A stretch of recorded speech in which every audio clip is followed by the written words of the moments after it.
Hi అండి, నమస్తే. Welcome to Nirmala's home kitchen. ఈ రోజు వీడియోలో మనం అవిసె గింజలతోటి లడ్డూలు చేస్తున్నామండి, అంటే ఫ్లాక్స్ సీడ్స్ అండి. ఈ అవిసె గింజల గురించి ఎంత చెప్పినా తక్కువే అండి. ఎన్ని హెల్త్ బెనిఫిట్స్ ఉంటాయో అంత హెల్తీ రెసిపీ అండి. తప్పకుండా మీ ఫ్యామిలీ మెంబర్స్ కి రోజు 1 లేదా 2 లడ్డూల చొప్పున తినండి, మంచి హెల్తీగా ఉంటారు. హెల్త్ పరంగానే కాదండి, టేస్ట్ కూడా చాలా బాగుంటుంది.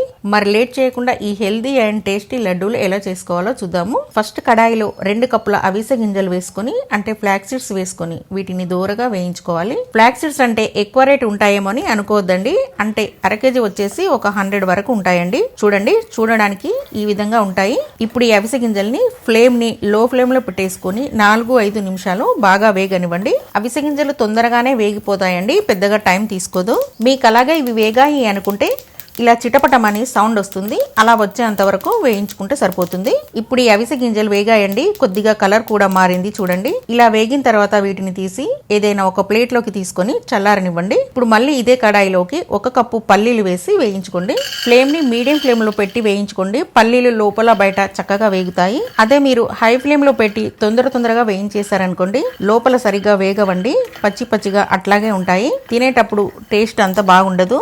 అందుకని మీడియం ఫ్లేమ్ లో పెట్టి బాగా వేగనివ్వండి. ఇప్పుడు చూడండి, పల్లీలు కూడా బాగా వేగిపోయాయి. ఇలా వేగిన పల్లీలను కూడా తీసి వేరొక ప్లేట్ లోకి వేసుకొని పక్కన పెట్టేసుకోండి. ఇప్పుడు మళ్ళీ ఇదే కడాయిలోకి 1 కప్పు నువ్వులను వేసి వేయించుకోండి. నువ్వుల్ని కూడా ఫ్లేమ్ ని లో ఫ్లేమ్ లో పెట్టి వేయించండి. చూడండి, నువ్వులు కూడా ఇలా చక్కగా వేగిపోతాయి. ఈ నువ్వుల్ని కూడా వేరొక ప్లేట్ లోకి తీసి పక్కన పెట్టేసుకొని మళ్ళీ ఇదే కడాయిలోకి 1 కప్పు ఎండు కొబ్బరి ముక్కల్ని వేసి లో ఫ్లేమ్ లో పెట్టి వేయించండి.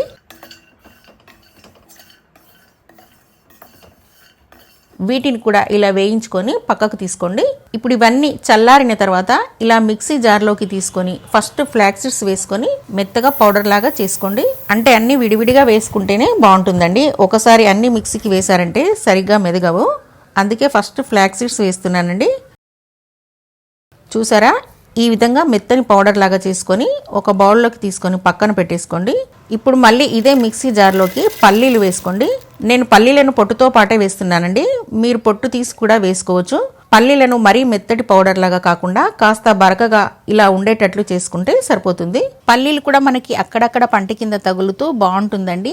మెత్తటి పౌడర్ లాగా చేసుకున్నాం అనుకోండి, పంటికి గమ్ములాగా అంటుకుంటూ టేస్ట్ అంత బాగుండదు. అందుకనే కాస్త పలుకుగా ఉండేటట్లు మిక్సీకి వేసుకోవాలని చెప్పాను. ఇలా మిక్సీ పట్టుకున్న పల్లి పౌడర్ ని కూడా ఇదే బౌల్లోకి తీసుకొని పక్కన పెట్టేసుకోండి.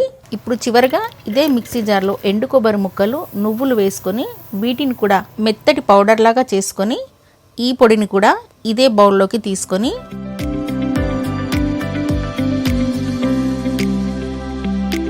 ఈ పొడులన్నీ బాగా కలిసిపోయేటట్టు బాగా కలుపుకొని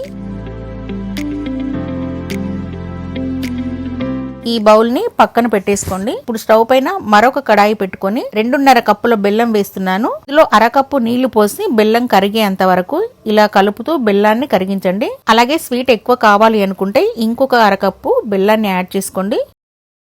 ఈ బెల్లం నీళ్ళని ఇలా వడగట్టేసుకోండి. ఇలా చేయడం వల్ల బెల్లంలో ఏమైనా రాళ్ళు నలకలు ఉంటే బయటకు వచ్చేస్తాయండి.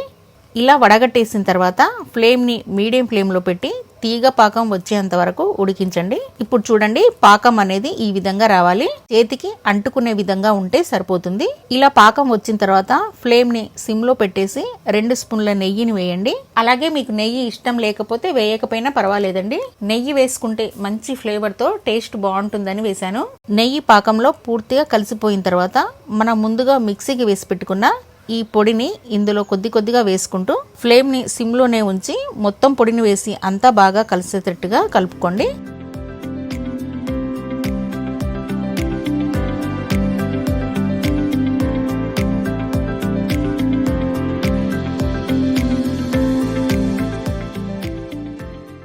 ఇప్పుడు ఇదంతా ఇలా పూర్తిగా కలిసిపోవాలండి.